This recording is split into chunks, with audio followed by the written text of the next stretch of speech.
Mondi, I can't even believe I'm here with you. You're Latina, I'm Latina, so you can imagine that Latinos follow other Latinos. Of course, yeah. And I've just loved everything you've done. Now you're a singer. Yeah. You're a tattoo, you're a goat tattoo. You're the goat in tattoo.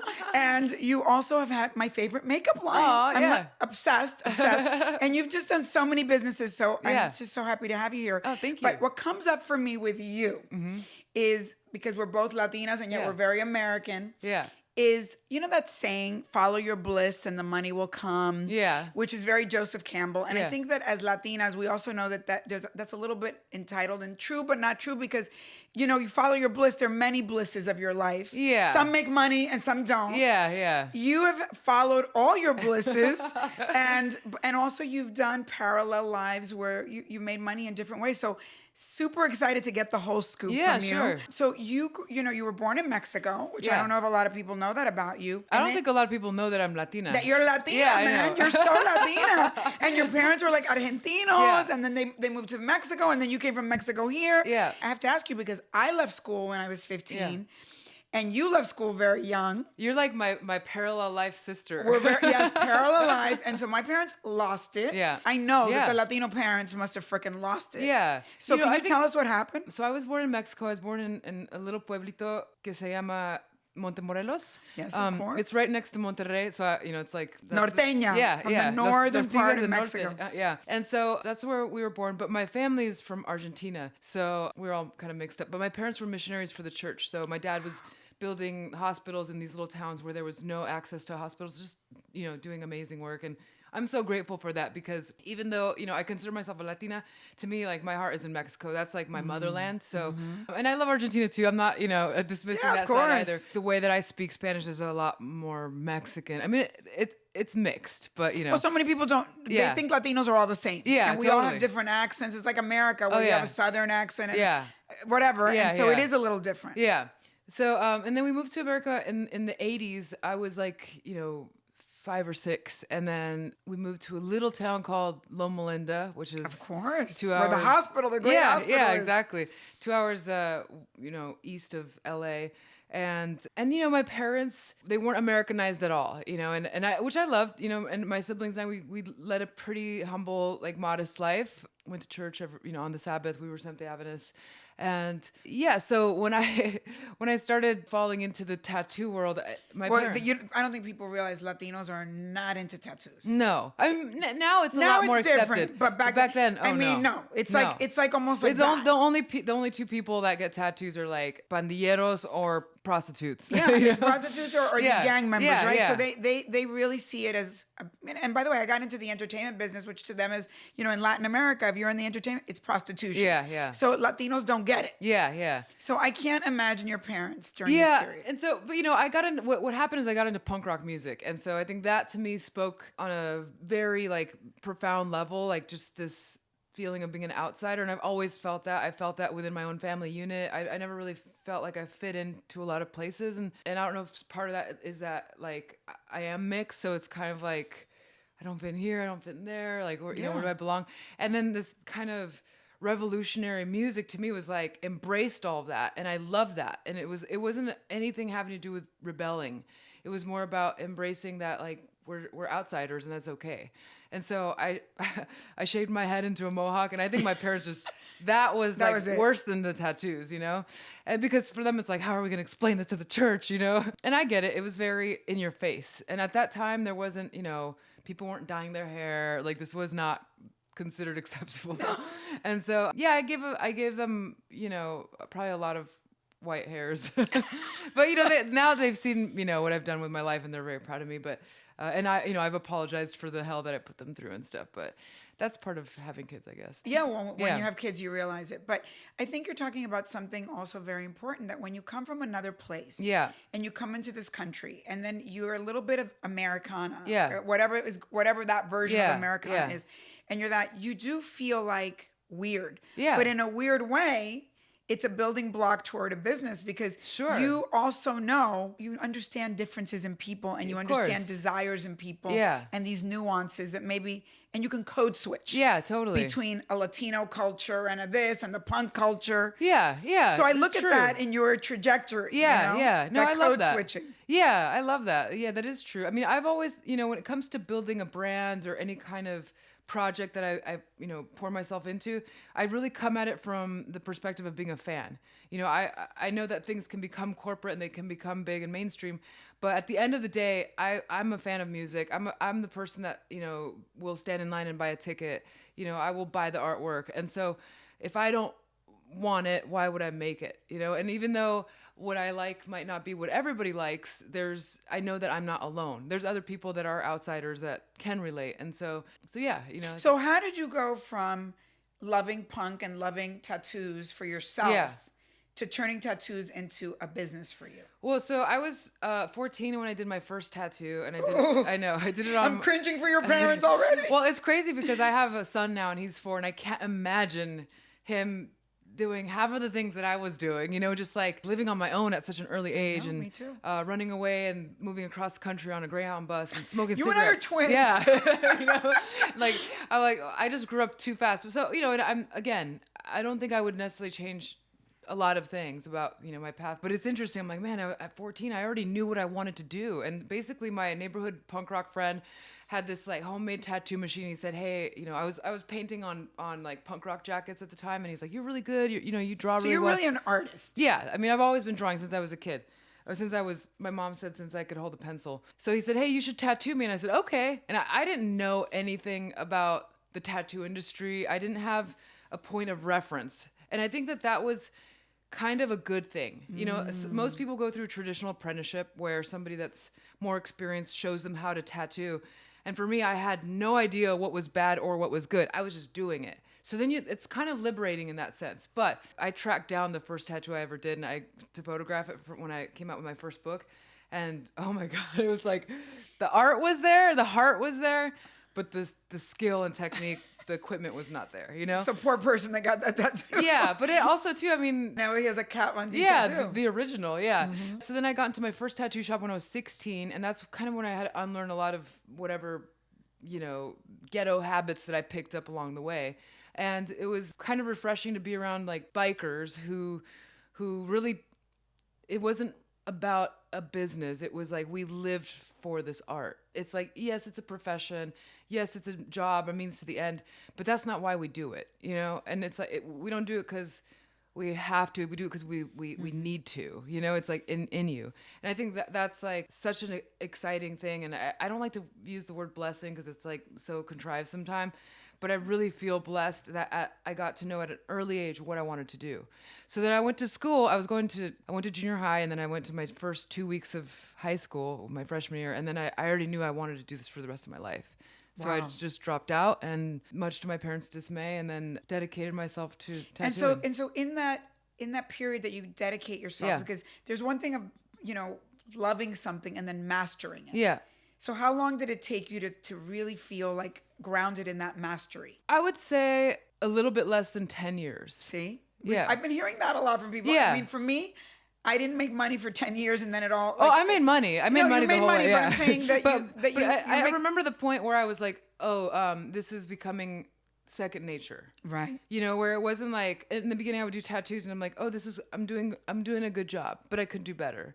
And you can always do better, but there's a point where you're like, okay, I'm doing a portrait tattoo and it really resembles the original, or and it's I feel satisfied. You feel comfortable in your skin. Yeah, doing it. like I don't feel afraid in any way, and so I think that took a little longer. But along the way, I was making money. I was providing for my family. I was taking on a lot of responsibilities that teenagers shouldn't have to, and just growing up way too fast. But I think it's what pushed me to be where I'm at. And then I realized that I was averaging about a year before becoming big fish, and I don't want to be a big fish in little water, so I would kind of... And where were you living at this point? My first tattoo shop was in San Bernardino, and then I moved when I was about 17 years old to Pasadena, and then I got a job at a tattoo shop there. I don't even think that shop's there anymore. And then I moved to Hollywood when I was like maybe a year later. So you're learning all this, and then how does the first TV show come up? Yeah, so the TV show was... interesting. At that point, I was already doing portraits and I was already booked out for almost like 2 years in advance. I was really doing great. Because people in the tattoo world become obsessed with a specific artist. Well, right? yeah. I mean, I wouldn't call it obsessed. I think that there's an artist for everybody. I have weaknesses. There's things that I don't do because I'm not good at them. And you should go to those people who mastered that, genre of tattooing. But yeah, a lot of people become very loyal to their artists or to a certain style, I personally always loved black and gray and realism. So that's kind of what I gravitated towards. But yeah, so I was tattooing. I was in my 20s at that point, and I was tattooing at a shop in Hollywood. I was drinking a lot at the time and partying, and as many 20-year-olds do. And I think I was in Finland actually, like at a metal concert. There was like a festival, and I was tattooing a bunch of metal bands. And I got the call and saying that they wanted me to come out to do this tattoo show, and I was like, who's going to watch that? That's so stupid. Like so boring, because we just sit there and we just do this, and that's like the world's most boring show. And I didn't understand what they were building. I was very reluctant because I'm one of those people that doesn't watch TV, and I didn't want to, I wasn't trying to be mainstream in any way. Mm-hmm. But then there was a part of me that was like, at the time, there was not a lot of female tattooers. I could probably name all of them on two hands. I felt like a certain sense of responsibility because I know how networks are, and like they're gonna hire people based on looks versus like what they're capable of doing. And I'm like, do I want some hot girl who doesn't know how to tattoo to represent, and there was a little bit of gatekeeping, I guess, in that sense. And so I said, okay, I'm gonna give it a try. And I showed up, and I wasn't familiar with the other artists. Like, we didn't know each other, and I don't think we had great chemistry at all. So it was not fun. I really did not have a good time. I didn't connect with the people in Miami because it's different. It's different. Like, I really stuck out like a sore thumb, not in a good way, And so I felt very isolated and alone, to be honest. I didn't have any friends, and I started just really like diving deeper into my addiction and as a form of coping. And so I started doing a lot of drugs at that time, and at one point I just had enough. I just had to get out of it. So I got offered my own TV show. They wanted to do a spin-off show in LA Inc. And I agreed to it mainly because it nullified my first contract, which I signed completely drunk. And it just had a lot of things where I was like signing rights away that, I should have had a lawyer present. I didn't know because I was a young kid. And so I said, okay, well, now I've grown up and I've got a lawyer and I know what I'm going to do. And so I built this shop. And shortly after that is when I got sober. And that is really when my life turned around. And that's I won't be too preachy about it, but it is a big part of my story. It's like when I first started tattooing, I made an agreement with myself where I said, if anything ever gets in the way of my passion, that gets cut out. And during that time, I broke up with boyfriends, like if they felt I worked too much or whatever it was. And then when I realized that like drinking and drugs was getting in the way, that's when I was like, I got to break up with drinking and drugs. And overnight I just stopped. I like cut out all of my friends that I drank with and deleted all my drug dealers. Like I stopped going to the places where I used to go. And it was, again, this kind of lonely place to be in because I was like figuring out that I didn't have any real friends. Even like when I look back at like certain production when I was filming, I'm like, oh, they liked me better when I was drunk or when I was wild. Well, because that's good TV, right? Yeah. That's good ratings. Yeah.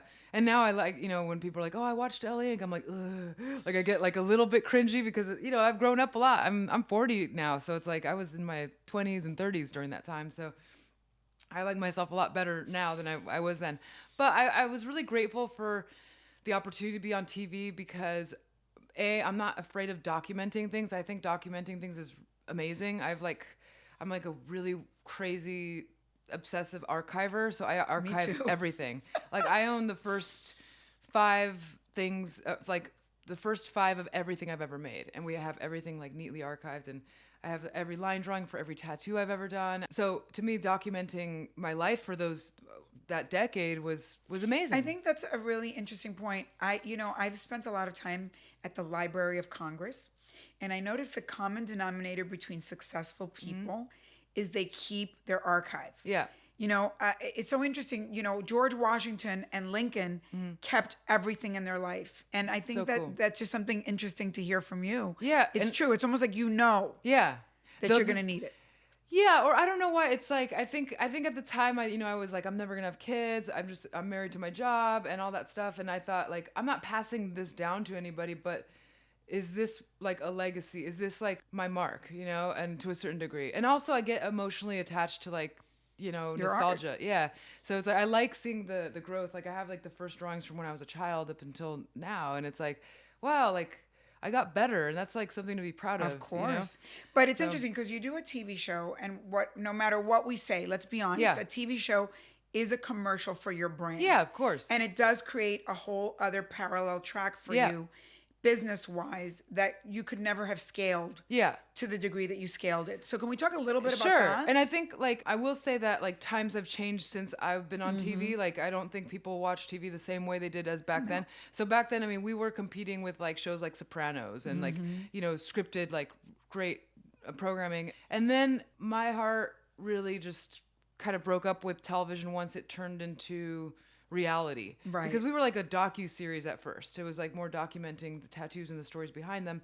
And then it turned into like, okay, now we're competing with Jersey Shore. And it's like, you know, and there's something for everybody, you know, Right. like I'm not knocking that at all. I just think like that's not what I do. And like I don't have that within me to like make that kind of television. So I saw myself kind of growing out of it at that time. But you know, I took advantage of the screen time and really kind of projected, because I think like whatever you put out into the world is what you're going to get. So whatever it is that you want to do, put more of that out there, you know? So I don't understand people like on Instagram or on social media now, like putting garbage out or just very like things that are fleeting, because I'm like, you're going to have to just that's what you put out. It's what you're going to be demanded of, you know? So like to me, I like to put out what I like to create. So it's like I love reading, I love writing, so I started writing books. And then I learned how to photograph, and then I photographed my second book. And then I was actually approached for my makeup line. That was never something that I was like, I want to have a makeup line. But actually, when I saw it, I was like, what a cool kind of brand extension in a weird way. Because look, you have great makeup yourself, but also I don't know, I even love the way, I thought your makeup line was very tied, like the way you even named like tattoo eyeliner. Yeah. And it was just very appropriate. Yeah, it's a form of self-expression, and that's what I was selling. I wasn't selling like a beauty standard, because I like, you know, fuck a beauty standard, you know. But to me, it's more just like. But it was vegan, so that's something that was important to you. Yeah, I mean, I later like formulated things to be vegan, but to me, originally, like makeup was for like the purpose of my makeup line was just to show like an artistic expression in a world where like beauty is more defined by like personal aesthetics or something like that, you know. And so, like, it was fun. I think it was fun, like, the first 5 years. And then after the 5 years, I feel like it got so big that I just lost control of it. Like, it no longer was mine. It was, a company. And I wasn't able to, like, create the things that I really love doing. And then I saw the mutation of YouTube happen. And that, to me, was, like, I'm just not anything I want to be a part of, to be honest, you know? And I know that, again, I'm not criticizing anybody's approach to stuff, because there's a lot of great entrepreneur YouTubers and influencers, but is that what I want to contribute to? And I knew in my heart that's not what I wanted to do anymore. And so I think the last half of owning my makeup line, I was quite miserable, to be honest. You know, it's like, kind of just, okay, let's see what we could do, you know? Like, where's the compromise here, you know? And that's okay. I feel like I got out kind of at the perfect time before the piece of the pie was getting very divided, because now everybody has a makeup line. Is just, I don't know. So, but you sold that line. Yeah. And I have to ask you, because, you know, when you put your name on something Yeah. and then you sell it, you know, so many times they own your name. I know that they've taken your name and now they've turned it into, like, so it means something else, right? We basically agreed that, like, I would take my name back, and even though, like, you know, I'm sure they would have kept it. At the time I thought, oh, well, it's just my initials, it'll be fine. And now I regret it, you know, because I feel like people still think I own it, and I hate it. Like, I have nothing to do with it. Like, I don't know who they're hiring. I don't look at, like, I don't follow them. I don't know what products they're making. And it is hard because people think, like, oh, you know, Kat made that. And it's like, I have no idea what the creative direction is. Like, I kind of wish they would change their name. Yeah, so it is. So that's a cautionary tale. Yeah, that totally. If I could go back in time, that's one thing I would change. I'd be like, just change it to, like, something else, you know? Right, so, but it's hard because they're buying a brand. Yeah, right? yeah. So a lot of business information here, because you do a show. Yeah. The show is a commercial for a brand that sometimes you can brand extend, but people then come to you. Yeah. and how many people do licenses and do all kinds of stuff. You do them, and it sounds great, but they don't always work out. Yeah. And then you have to figure out, did I put my name? Should I have called it something else? And maybe when the first time you do it, you don't think of that. Sure. That it may be a divorce. Yeah. And then somebody else has your name. Right. So like when I did Miami Ink., for example, they owned the rights to my name, my likeness, all my artwork. I mean, that was what I was fighting for, because I was like, oh, this is insane. I can't even believe that that's legal. Like, how can somebody own, while you're alive, your name and likeness, Mm-hmm. So like, meaning that I couldn't do anything with my name without their permission. That's terrible. So then when I did LA Ink., at that point I got a good lawyer, and he was like, oh no, we gotta get rid of this deal. And so then that's how I got you use the leverage of the news show to get rid of that bad deal. Yeah, totally. So this is all very cautionary, because when you're the brand you're selling versus you come up with a line of which, you now are doing a lot of other business deals. So we'll talk about that. So when you're selling yourself, then it's very connected to you. Yeah.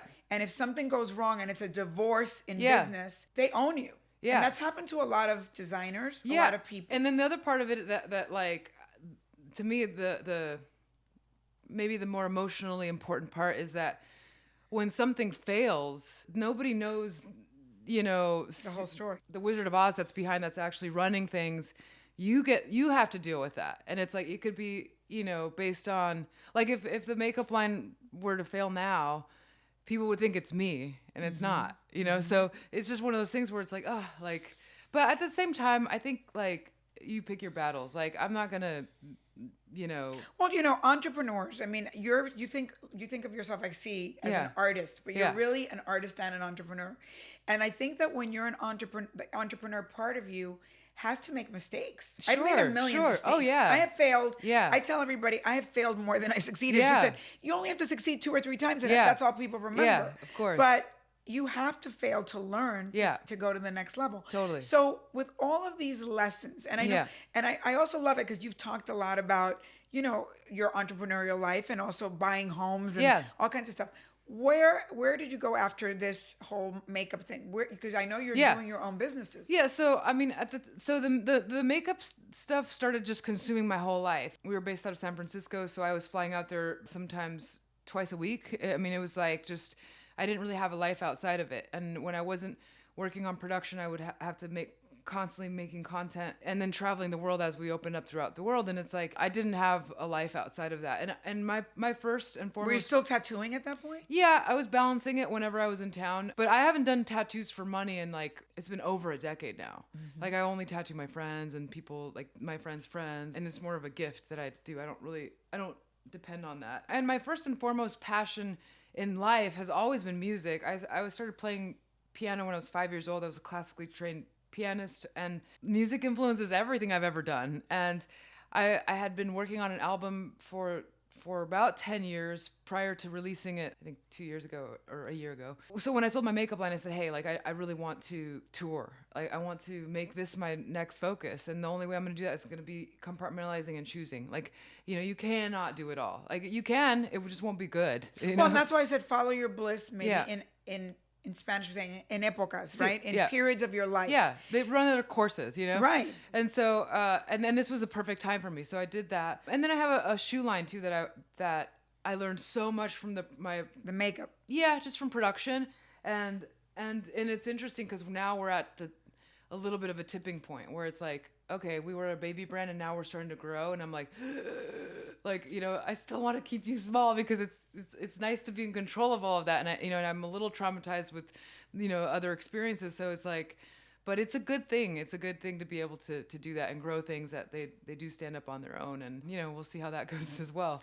But so you're doing the music, which you love, this next passion, but you do have an entrepreneurial life. Because, I always say to especially to women, life is about mission and money. Mm-hmm. And we forget that money has to be a part of the equation because you can't do your mission without money. Yeah, exactly. So can you talk a little bit about that? Yeah. And I will say, I have changed a little bit of my perspective. I used to be a workhorse. I used to be one of those like workaholic. Yeah. I just hate the term boss. I know.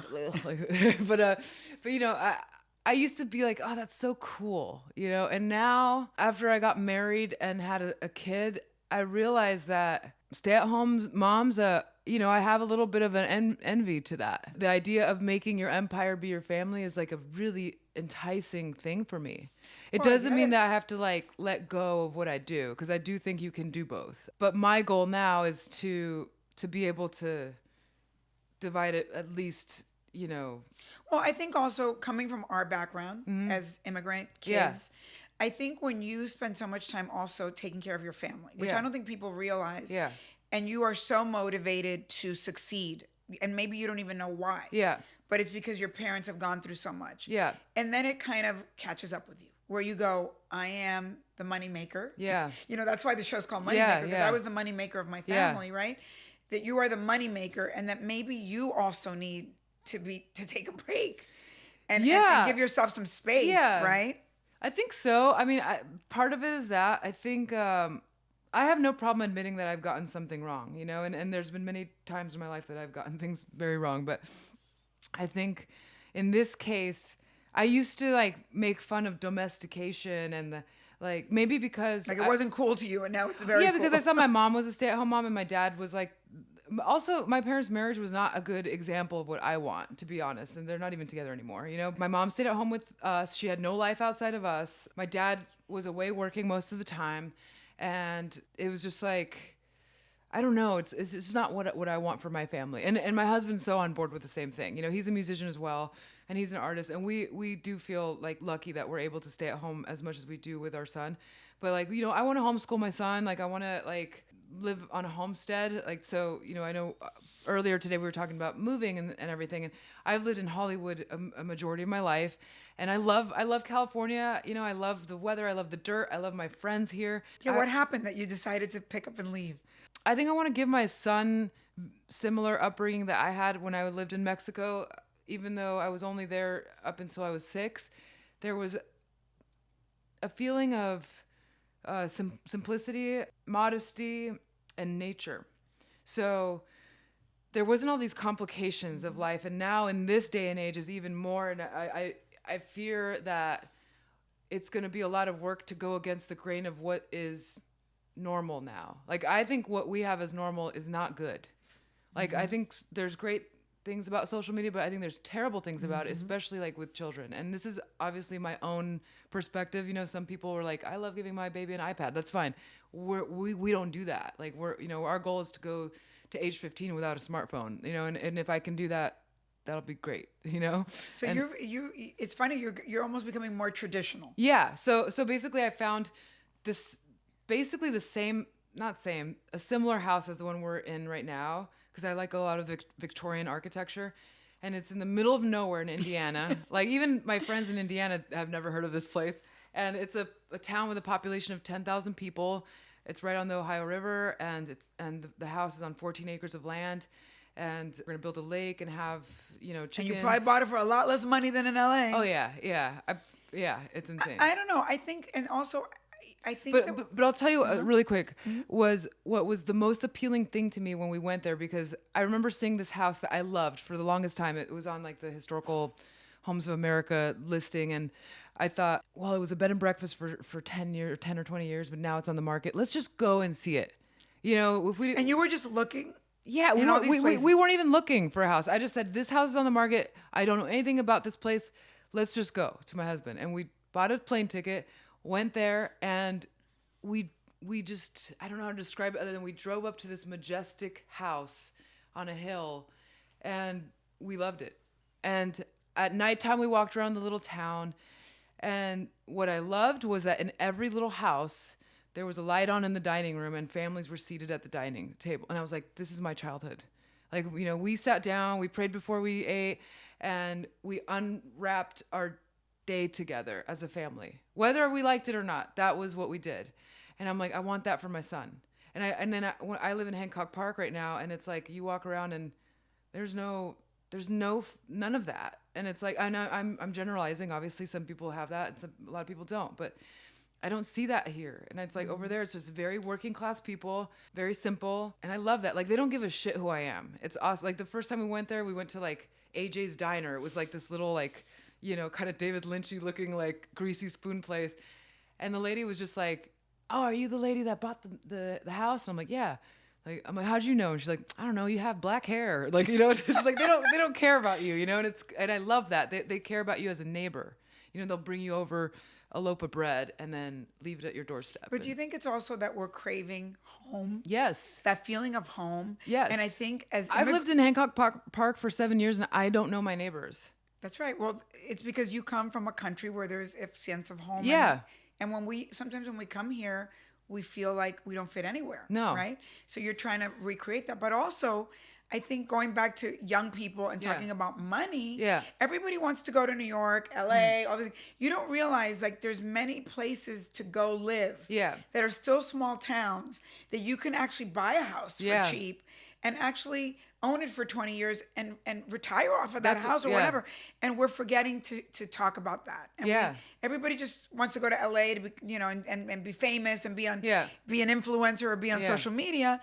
And there's so many other places, especially in today's world where you can work from home, that we can populate and create small town communities that are I mean, I will say this. Look, if you're young and you want to move to LA or New York and pursue, you should do that. Like, you know, like there's certain opportunities here that you will not get elsewhere. Like there's pros and cons to everything that you do. Like what I predict being a challenge for my husband and I in Indiana is finding friends, like friends that I can relate to, because maybe we can relate through the church, you know, maybe you could relate through like being a mom or through a homeschooling program, but can I relate to somebody who is not an artist? No, they don't understand. Like, you know, like, and you know this, you're an artist in what you do as well. It's like, you're creative and it's like, sometimes you need a similar creative type to like really like vibe off of each other.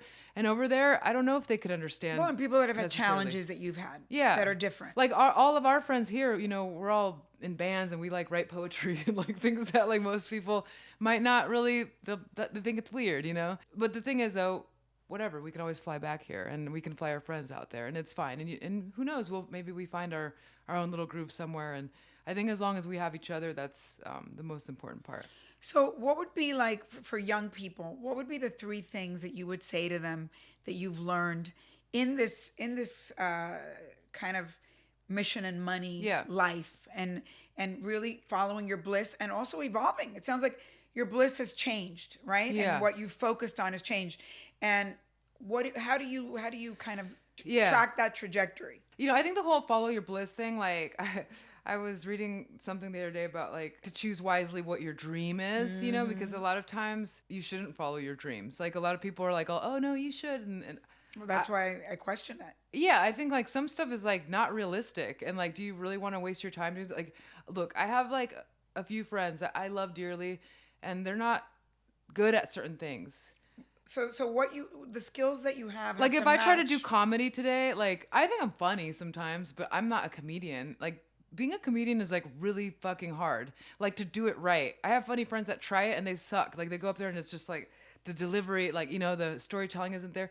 It's like, so it's being realistic or getting the feedback of what you're really good at. Yeah. Or what people are responding to. And, you know, it's like sometimes you can be good at stuff. It just doesn't work. You know, like I'm doing this music thing and like I'm going to keep trying and we'll see how it goes and hopefully like people like it, you know, but I don't know. I'm just doing things because I believe in it and I love it and we're going to try this out, you know?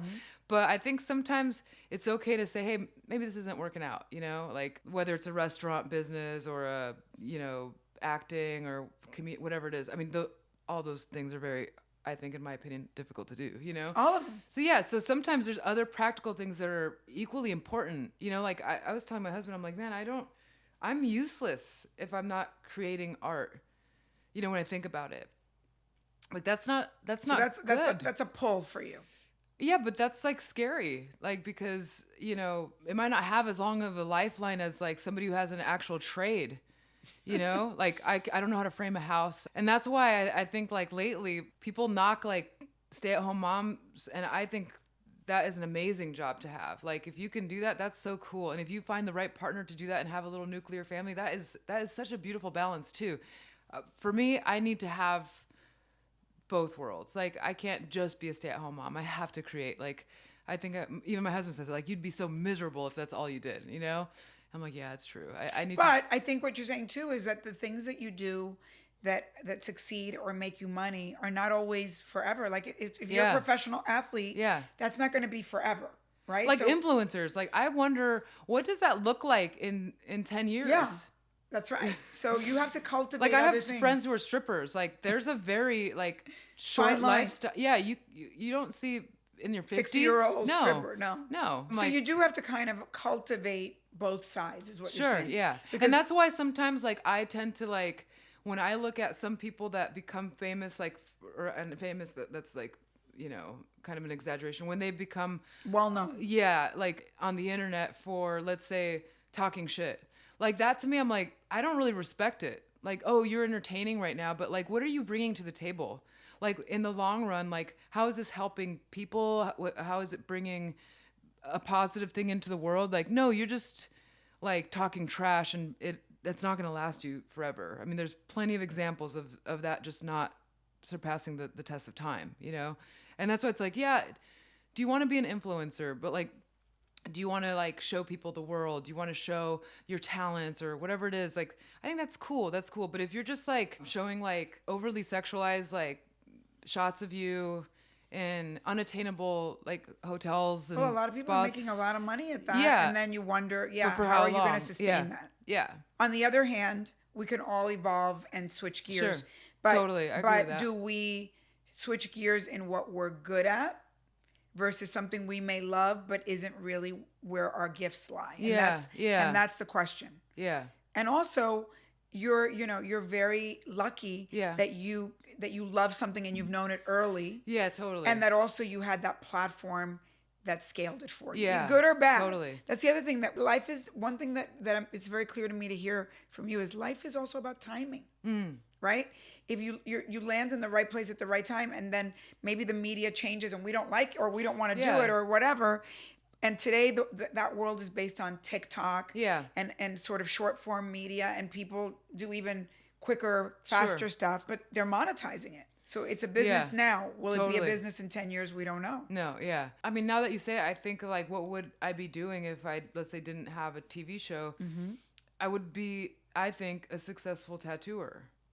At the end of the day, like I was still doing, regardless of what came my way, I was still doing what I loved and making great money at it, consistent. I was booked out 2 years prior to being on the show. That's how like, and it was like, 5 to 6 tattoos a day, averaging, anywhere from 1,000 to 2,000. So your each. mastery in a focused area is what brings you to everything else, and then you have to decide. Yeah, if those other for me things, at least it worked. Well, that but way. I think it's true. Yeah. I think that's true of an athlete. Yeah. It's true of anybody that does something and masters it. Yeah. Like sticks to it. Yeah. For a period of time, and sometimes I think it's so much better to be that kind of famous, that you're Yeah. famous for a specific thing. Yeah. That people respect you for. Totally. Because then it's very grounded in something you really know how to do. Yeah. You're not a fraud. You didn't just show up and become famous because you happen to be in. Yeah, It's yeah, because totally. you do have a skill. Yeah. That no one else has and that you've mastered. Yeah.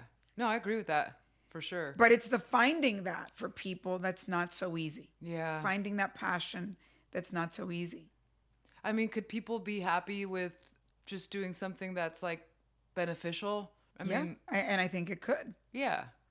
I'm like, could I be happy not being a plumber, but something like that? I probably could. I mean, I always feel like whatever it is I do, I think I would be really good at it, because I would, like, I think about like management or things like that. I'm like, oh, if I had all the time in the world, I would be a really great manager. I would be, or, like if I really didn't have any other distraction, like I could be an architect or I could be a, whatever, but all those things that I want to love. leave you with one Yeah. one important question, because for me it's been very important. I want to talk about being a moneymaker and being a woman that's made money. Yeah. And how has that changed your life compared to other women? Like, how are you empowered in a way that most women aren't? Because somehow what you've done for a living has brought you some level of wealth, right? Yeah, of course. So how does that feel? And what do you think about that? It's interesting because I was having a conversation with my friend Alex. She has like a jewelry line that does really well, and she was saying, when you sold your makeup line, you made a bunch of money. Like, you're all set. Like, what more do you want? And I'm like, yeah, what more do I want? I think mainly because I still feel young and there's so much that I want to do. I think the hardest failure that I will ever face is like not being able to do all the things that I want to do before I die, right? Like, but I'm going to die trying. But I think now that I have a kid, it's changed certain things that I'd like in life. You know, it's a weird balance. Like, I want my son I want him to have a clear understanding that the luxuries we have are not given, you know, like you can't be entitled to this. Like, you have to work hard for it.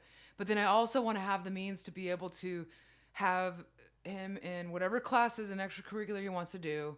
I want to have like tutors. We want to do homeschool. Like, there's certain things that require money. I want that. And so you're saying not necessarily driven by money, grandiose things, but that money has given you choices. Yeah, I want the ability to be able to stay at home and like to a certain degree and enjoy my life with my son. And I can't do that if I don't make money, you know? And so I like having money. Well, you certainly are an incredible, you're an incredible artist and an incredible money maker, but, you know, which doesn't always go together. What I will say is that something that you said earlier today that I loved was that like about the means, you know, means for the mission. I think that's the important part, is that like, what is it that you love to do, and figure out a way to make money doing that, you know? I mean, it's like, and it's not that simple, but it's like, that's the dream. The dream is to be able to do what you love and make money. But as a woman that has interviewed a lot of women entrepreneurs, I think there's another piece we're missing, which is very important, which is we just went through the whole Me Too thing, and women kind of coming out and saying they've put up with a lot of shit and a lot of crap with not just in relationships, in bosses and this and that. And I think what I've gathered from so many women I've talked to is this idea of becoming self-made, and everyone becomes self-made in a different way, right? Yeah. And does give you this empowerment to not put up, when you have FU money, you don't put up with a lot from a bad relationship or a guy or a boss that's horrible or whatever. And the empowerment that being self-reliant economically brings to a woman is very powerful. I want to know if I don't feel know. that way. I don't know if I agree with that. I mean, I guess I know what you're saying. No, but go ahead. But I feel like it shouldn't take money for you to be able to tell somebody to fuck off. But there are a lot of women that are, I think a lot of like economically attached to a man or attached to a woman, whoever they're with. Yeah, don't do that. I mean, it's like, I know a lot of people don't like Jordan Peterson. You're chingona. You're chingona, so you're not. But he talks about like how women are just so agreeable sometimes. And I look back at my life and I go, I was not agreeable. And maybe that's why I pushed forward, because I didn't make my gender an issue. You know, I just was like, I'm going to be better than I can possibly be, and most likely be better than you, you know? And it's like that way, by the time that I like went to Miami Inc. and these like fucking insecure men would like give me the hardest time, I was like, at the end of the day, I'd come home and I'm like, I tattoo circles around you. So what are you holding over my head? Like, at the end of the day, like, I know my power because I've worked for this, you know? So it wasn't about money. They were probably making more money than I was, you know? But I mean, I definitely wasn't making money off of the contract, you know? So it's like, it was just more about like, you know your self-worth, so why would you put up with it? Like, I don't need a guy or money or what the world thinks of me to know my value. And that way I do agree with Jordan Peterson in that sense, you know? It's like, maybe we shouldn't be so agreeable, you know?